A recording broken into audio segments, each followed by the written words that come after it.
दिन बीते, अब तो उनकी हालत इतनी खराब हो गई थी कि बिना पैसों के गुजारा करना नामुमकिन सा हो रहा था।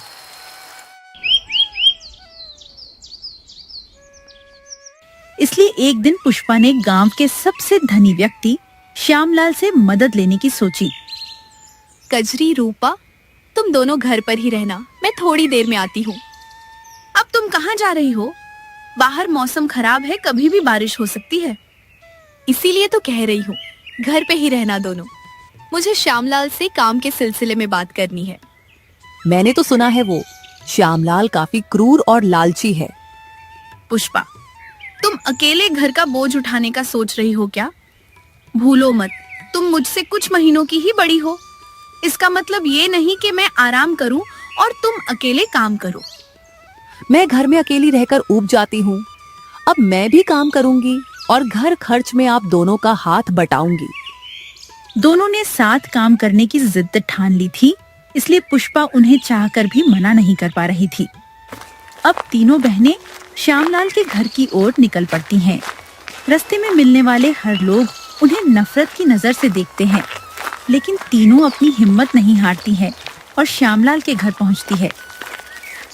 श्यामलाल अपने घर के सोफे पे बैठे आराम फरमा रहा था। सेठ, हमें कोई काम दे दीजिए, हमें काम की बहुत जरूरत है। अरे तुम तीनों आओ आओ, मैंने सुना है तुम्हें बेघर कर दिया गया है। बहुत अफसोस हुआ सुनकर।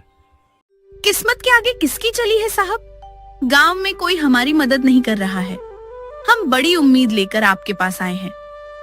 क्यों नहीं, मैं तुम तीनों को जरूर काम दूंगा और पगार भी अच्छी दूंगा। आखिर तुम तीनों हमारे गांव की ही बेटी हो। ये सुनकर तीनों के होश उड़ जाते हैं। रूपा हैरान होकर मन में सोचती, ये श्यामलाल तो दिल का बड़ा अच्छा है। लोग फिजूल में इसके बारे में फालतू की अफवाह फैला रहे थे। रूपा इतना सोचती ही है, इतने में श्यामलाल उन्हें कुछ पैसे देकर काम करने को बोल देता है। ये लो, कुछ पैसे रख लो और आज से ही काम में लग जाओ। और हाँ, आगे कभी भी पैसों की जरूरत हो या कोई भी परेशानी हो तो बेझिझक मुझसे कहना। शुक्रिया सेठ, आप सच में बहुत भले इंसान हो। भगवान आपको हमेशा तरक्की दे। इतना बोलकर तीनों मजदूरी के काम में लग जाती है। दिन बीतते हैं, अब उनकी थोड़ी आमदनी होने लगती है। अब उनके घर में न तो राशन की कमी थी और न ही पैसों की। श्यामलाल ने तो जैसे उन तीनों की किस्मत ही बदल दी थी। एक दिन मौसम की मार गांव पे ऐसी पड़ी कि बारिश ने रुकने का नाम ही नहीं लिया। न जाने अचानक मौसम को क्या हो गया है, बारिश रुकने का नाम ही नहीं ले रही है। आज 4 दिन हो गए हैं, हम काम करने नहीं गए। अगर सेठ श्यामलाल गुस्सा हो गए तो लेने के देने पड़ जाएंगे। इतनी बारिश में कोई पागल ही होगा जो घर से बाहर निकलेगा। आप फिक्र मत करो, सेठ श्यामलाल बहुत अच्छे हैं, हमारी परेशानी समझेंगे। हाँ, ये तो है, वो हमारी जिंदगी में एक फरिश्ता बनकर आए हैं। जहाँ सबने हमसे मुंह फेर लिया, वहाँ उन्होंने हमें सहारा दिया। वैसे मुझे आप दोनों से कुछ बात पूछनी है। क्या बात है रूपा? किसी ने कुछ कहा क्या? मैं कुछ दिन पहले घर का सामान लेने बाजार गई थी। तब वहाँ मुझे सब लोग बहुत ताने दे रहे थे, कह रहे थे अपने माता पिता की करनी का फल जरूर भुगतेगी। तू उनकी बात पे ज्यादा ध्यान मत दे, वे सब हमारी तरक्की से जल रहे हैं। और नहीं तो क्या, जब हम दर दर की ठोकरें खा रहे थी तब तो कोई मदद करने के लिए आगे नहीं बढ़ा। अब हम उनकी बात क्यों सुने भला?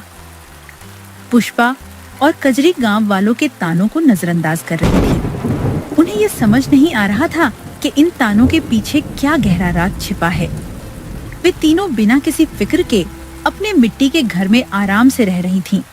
बारिश और तूफान इतना ज्यादा बढ़ गया था कि गांव में हर तरफ पानी भर गया था। लोगों के लिए गांव में रहना मुश्किल हो रहा था। सरपंच जी, हमारी सहायता कीजिए, हमारा घर डूब रहा है, हम कहाँ जाएंगे? आप सब घबराइए मत, मैं कुछ सोचता हूँ, मुझे थोड़ा समय दीजिए। समय ही तो नहीं है सरपंच जी, बारिश ऐसे ही होती रही तो पूरा गांव डूब जाएगा, कुछ नहीं बचेगा। गांव की परिस्थिति बहुत खराब हो गई थी। पानी का बहाव इतना बढ़ गया था कि सब अपनी जान बचाने के लिए जंगल की ओर भाग रहे थे।